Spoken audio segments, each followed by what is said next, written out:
et à tous et bienvenue dans votre journal. Il est midi, nous sommes le jeudi 9 mars et voici les titres de l'actualité. En application des instructions du président de la République visant à accorder la priorité en termes de développement aux wilayas nouvellement créés, le ministre de l'Intérieur, des collectivités locales et de l'aménagement du territoire effectue une visite de travail d'inspection dans la wilaya de Ouled Djellal. Nous parlerons par la suite du tissu industriel dans la wilaya de Mila qui se renforce. Les entreprises qui y sont implantées se dirigent vers l'exportation. L'exemple de deux entreprises industrielles à Tadjnant et Tlarma qui sont allées à la conquête des marchés libyens et mauritaniens.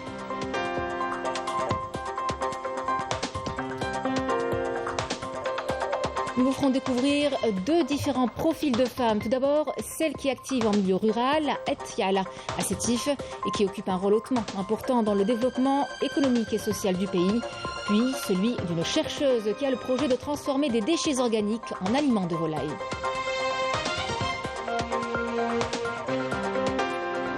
Au Maroc, la coordination nationale INSAF des diplômés universitaires a organisé une grande manifestation devant le siège du Parlement à Rabat. Les Marocaines ont investi les rues de la ville pour crier haut et fort leur mécontentement quant au non-respect de leurs droits, mais également face à une insécurité professionnelle. Mesdames, Messieurs, bienvenue à vous. Je vous en parlais en titre. En application des instructions du président de la République visant à accorder la priorité en termes de développement aux wilayas créés nouvellement, le ministre de l'Intérieur, des collectivités locales et de l'aménagement du territoire, Brahim Merad, effectue une visite d'inspection et de travail dans la wilaya de Ouled Djellal, où il a inspecté plusieurs unités industrielles et agricoles dans la commune de Doussen. Au cours de sa visite dans une laiterie de la région, Brahim Merad a insisté sur la nécessité de doubler la production pour ainsi assurer la disponibilité du lait, notamment durant le mois sacré. Écoutons le ministre de l'Intérieur, des collectivités locales et de l'aménagement du territoire, Brahim Merad.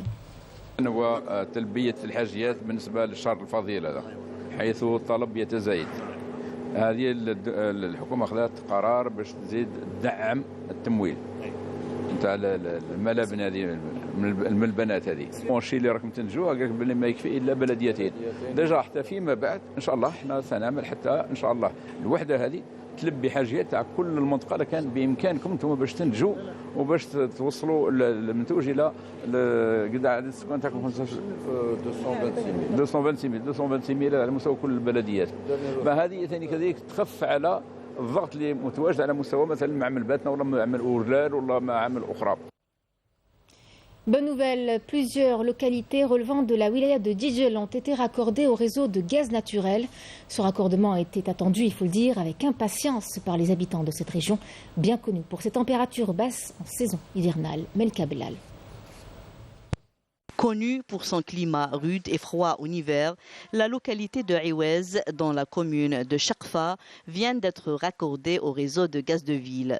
Cette opération a été réalisée dans le cadre des différents programmes de développement visant à améliorer les conditions de vie des populations des zones enclavées.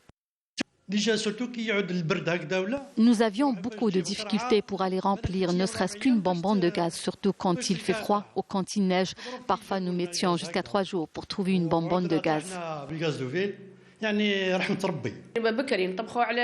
Nous utilisions les bonbonnes de gaz pour préparer à manger, pour se réchauffer. Maintenant, avec ce raccordement au réseau de gaz naturel, le quotidien sera plus facile.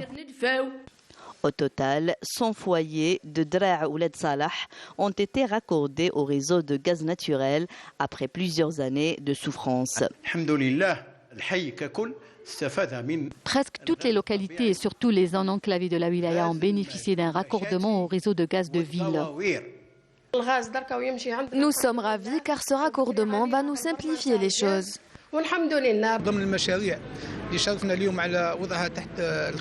Deux localités ont bénéficié aujourd'hui d'un raccordement au réseau de gaz naturel, 100 foyers au niveau de Bni Maanda et 100 foyers à Ouled Salah. 900 foyers seront également raccordés au réseau de gaz de ville durant le deuxième semestre de l'année en cours.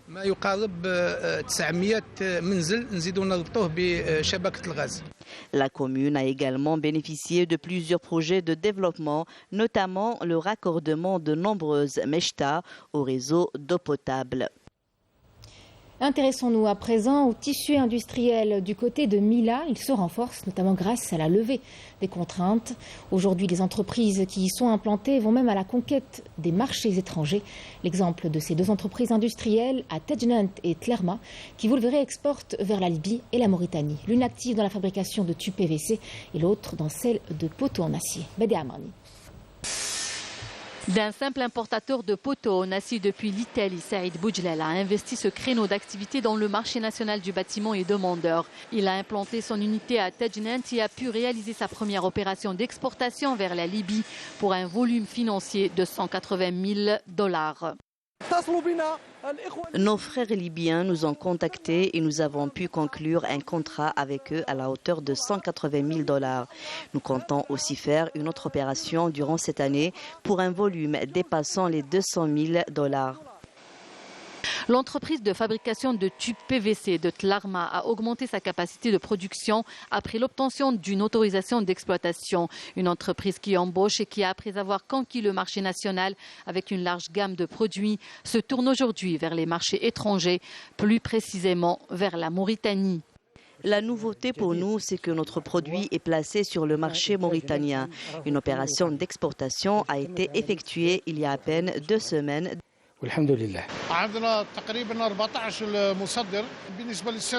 Nous avons 14 entreprises qui exportent à l'instar de la fibre de polyester, mais aussi des produits agricoles comme l'oignon sauvage, la date ou encore la citrouille. D'autres produits sont exportés et qui obéissent à un cahier de charges comme le cuir brut. Les pays vers lesquels nous exportons cette année sont l'Italie, la Chine, la Turquie et la Mauritanie.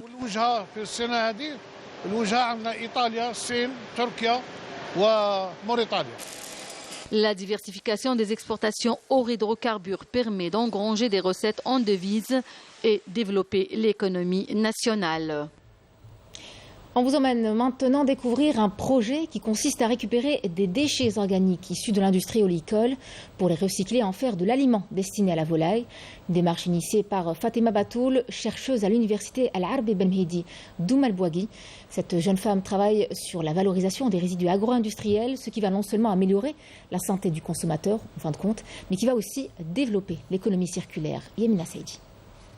Entre les laboratoires de l'université et les unités de production d'aliments pour volailles, Fatima Batoul tente de concrétiser son projet qui consiste en l'exploitation des résidus de l'agro-industrie oléicole pour la fabrication d'aliments de volailles.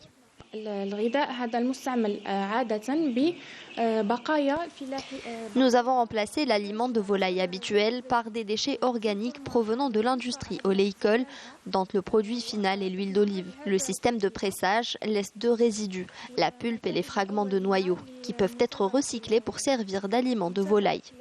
Les premiers résultats de cette nouvelle composante sont satisfaisants.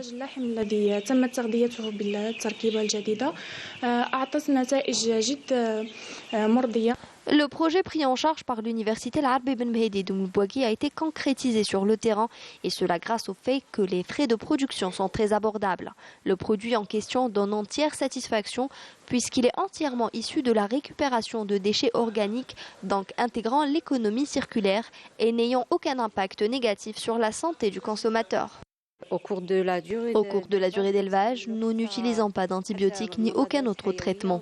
Grâce à cet aliment bio, nous n'avons plus recours au traitement. Cette nouvelle formule permet aux agriculteurs d'utiliser un aliment bio sans avoir recours aux antibiotiques. Et grâce au suivi et à la persévérance de l'équipe de recherche, le projet a été classé 2e à l'échelle nationale. La femme algérienne peut s'imposer et réussir dans tous les domaines. Les femmes peuvent également être leaders dans le domaine de la recherche scientifique. À travers ce projet, nous ambitionnons de décrocher une médaille et un brevet d'invention dans le cadre des nouvelles orientations du ministère de l'Enseignement supérieur et de la Recherche scientifique, conformément à la loi 1275 relative à la certification des startups. Avec des idées novatrices et beaucoup de volonté, Fatima Batoul a réussi à relever le défi, grâce notamment à l'accompagnement et l'encadrement de l'université. Nous vous le disions il y a quelques instants, nous célébrions hier la journée internationale des droits de la femme. L'occasion pour nous de vous parler de la femme algérienne qui investit tous les domaines, s'illustrant au sein des entreprises les plus prestigieuses du pays. L'exemple ce midi de Nisrine Bouzariata, elle est ingénieure qualité, hygiène, sécurité et environnement. Travaillant à la direction régionale douanette à Ilizy, elle accomplit la noble mission de préserver les personnes et l'environnement au niveau d'une installation pétrogazière. Le reportage est signé Saïda Mayouf. Lors de notre virée au CPF d'Oannette, nous avons retrouvé aux alentours de la base industrielle, dans la zone sécurité réseau incendie, Nisrine Bouzariata, avec ses collègues en pleine inspection auprès des installations. Concernant l'échafaudage, l'inspection n'a pas été faite. Il faut une certification. Donc on attend la certification. Dans le bureau réservé au volet sécurité et prévention, Nisrine tient un briefing avec son équipe sur diverses questions relatives à leurs tâches. Inspection de ville. Concernant les travaux en espace confiné, c'était ce centre-là pour faire le prélèvement.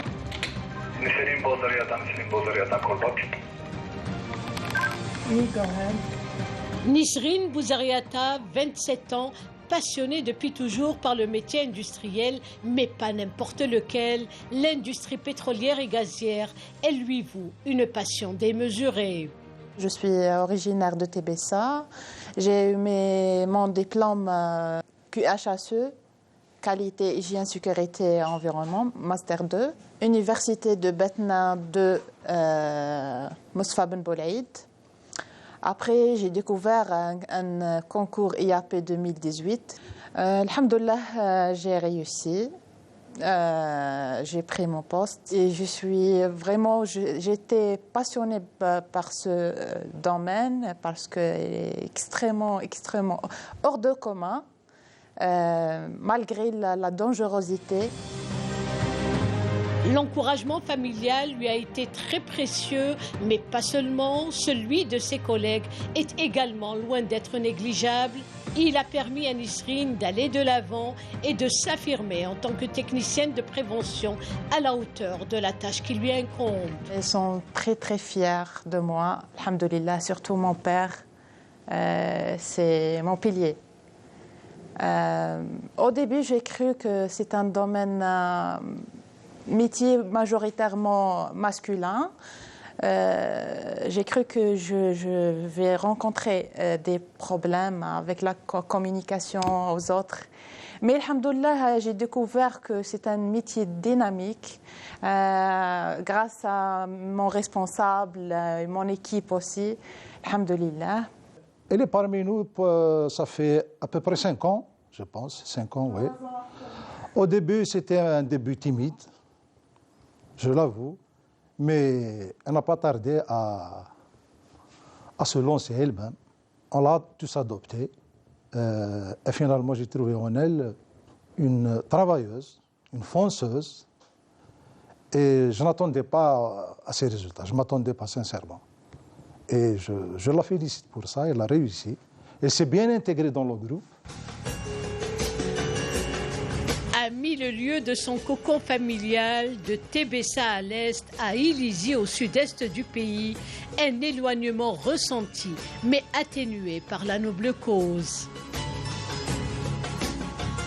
Je suis très satisfaite, je suis très fière d'être un membre HSE parce que c'est un métier très noble.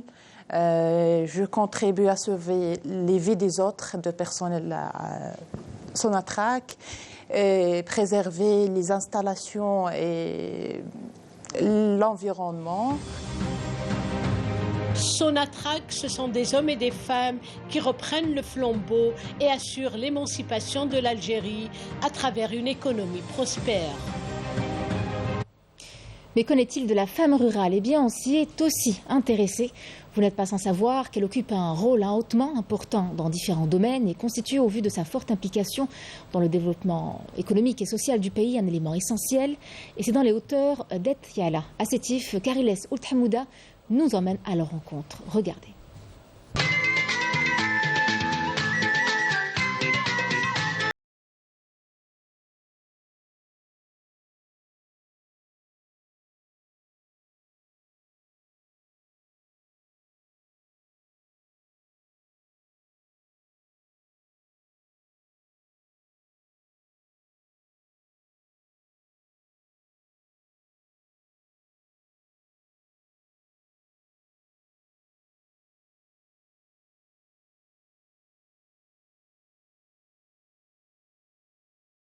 pour aider les femmes, pour aider la femme rurale. Il y a beaucoup de produits, Allah Iberk, ici à Genzet, Nitiala.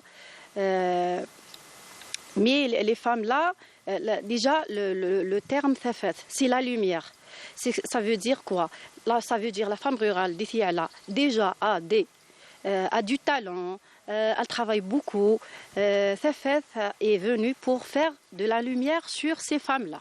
C'est ça.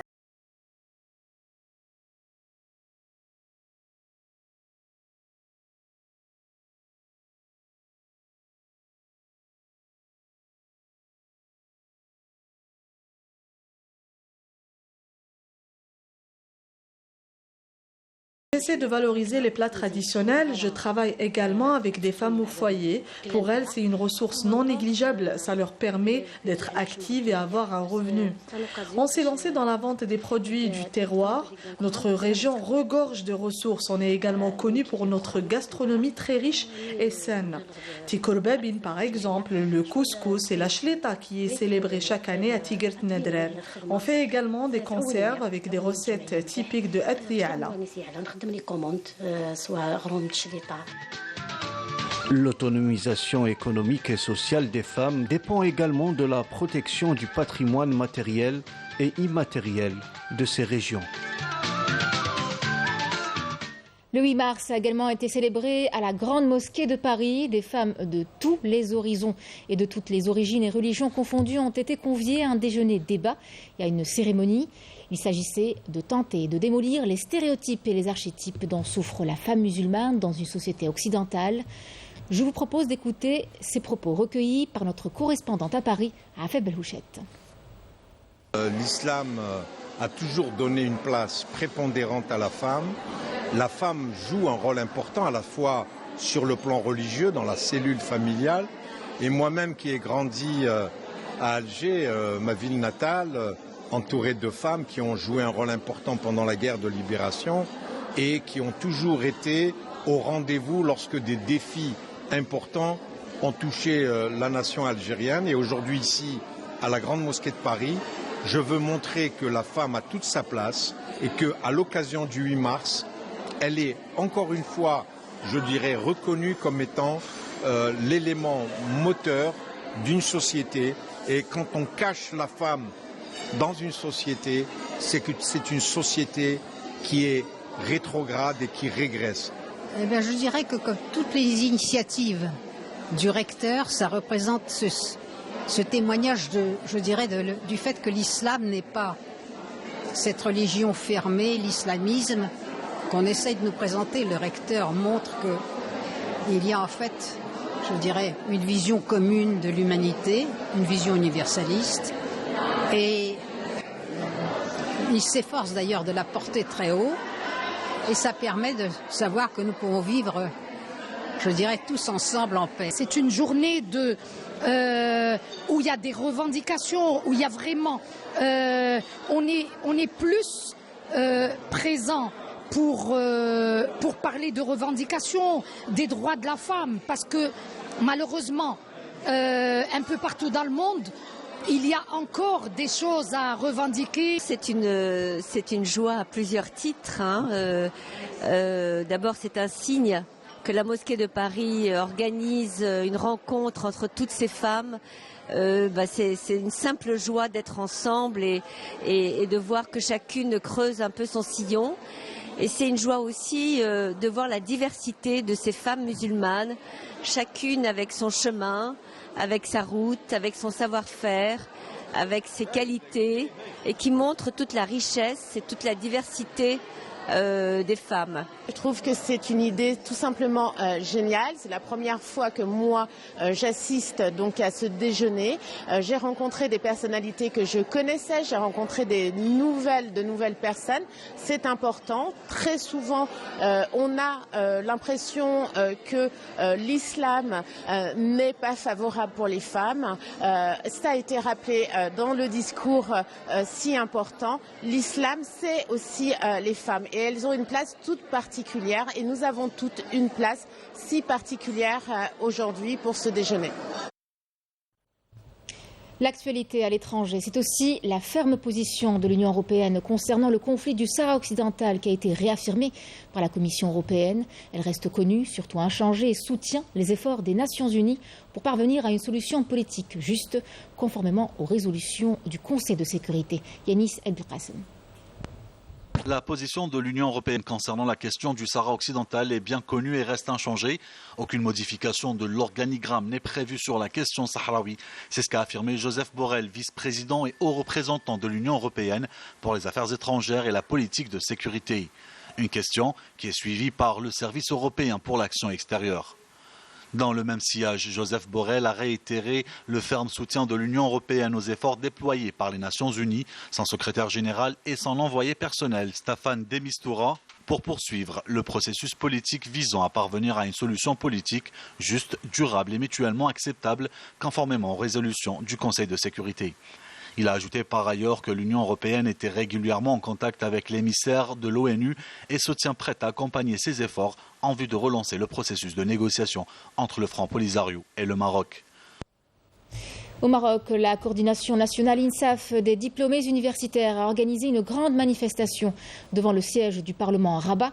Les Marocains ont investi les rues de la ville pour crier haut et fort leur mécontentement quant au non-respect de leurs droits, mais également face à une insécurité professionnelle, le taux de chômage dépassant les 80% chez la femme marocaine. Yemina Saïdi.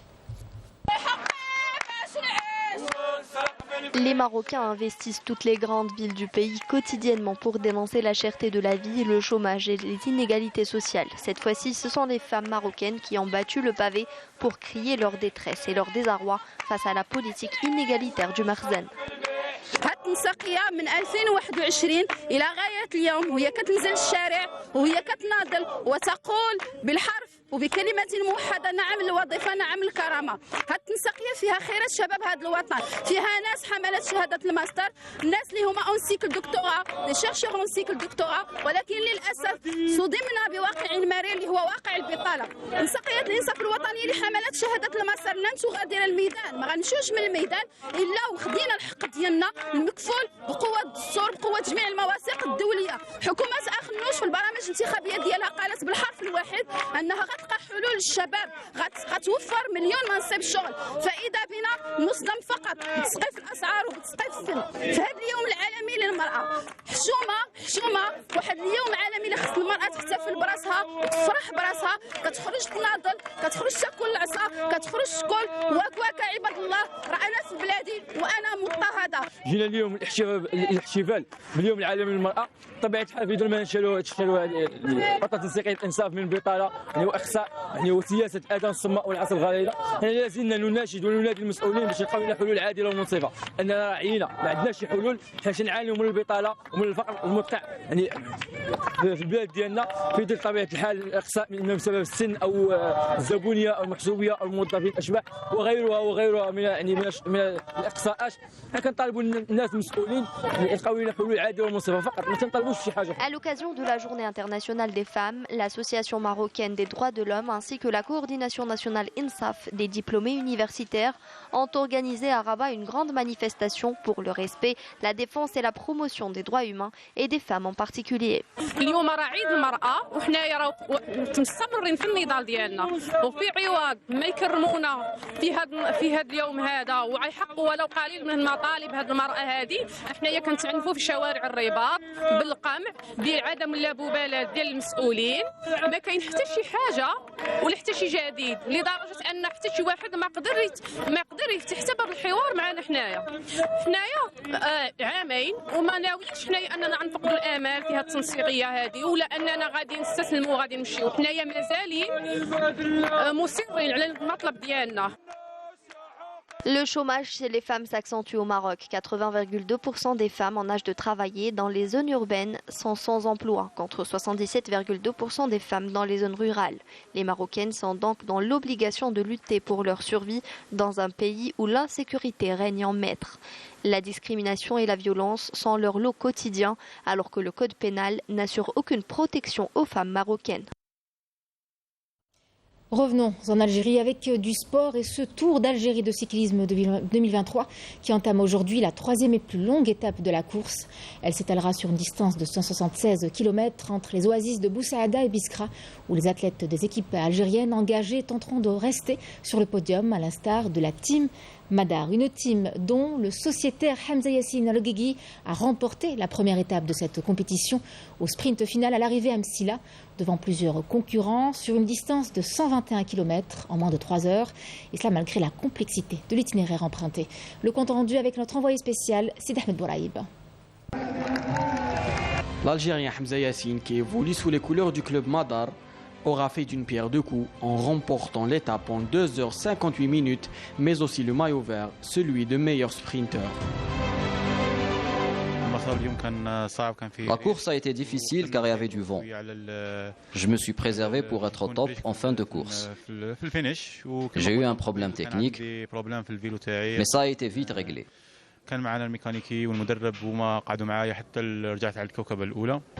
Cette étape était la plus difficile. Le parcours était varié entre côtes, descentes et virages. Le peloton est resté en un seul morceau jusqu'à Oulad Rilassa où de petits groupes se sont formés. L'Érythréen Dawit et le Français Maxime ont profité pour prendre la tête. Ce dernier voit son concurrent lui échapper et prend un retard de plus de 2 minutes. Les 10 derniers kilomètres sont décisifs. Hamza Yassine réalise une remontée. Grâce à son expérience, l'Algérien réalise la victoire avec un ultime sprint. Le maillot jaune est revenu au Néerlandais Lars. Le maillot à pois, celui de meilleur sprinter, a été attribué à Dawit, alors que le maillot blanc est resté sur les épaules de l'Italien Manuel Wally. C'est une course rapide. Je ne m'attendais pas à gagner le maillot jaune. C'est une belle surprise. Nous avons conduit la compétition pendant toute la journée. Et au final, nous avons sprinté avec notre garçon. Il n'a pas gagné, mais ça, c'est les compétitions.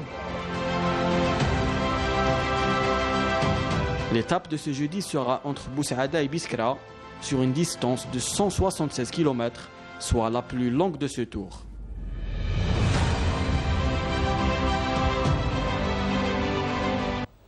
C'était le journal de la rédaction. Merci à vous de l'avoir suivi. Tout de suite, les nouvelles du ciel avec Mina Abed. Prochain rendez-vous de l'information ce soir à 19h avec Kemal Sui. Quant à moi, je vous retrouverai demain pour l'édition de la mi-journée. Excellent après-midi à tous.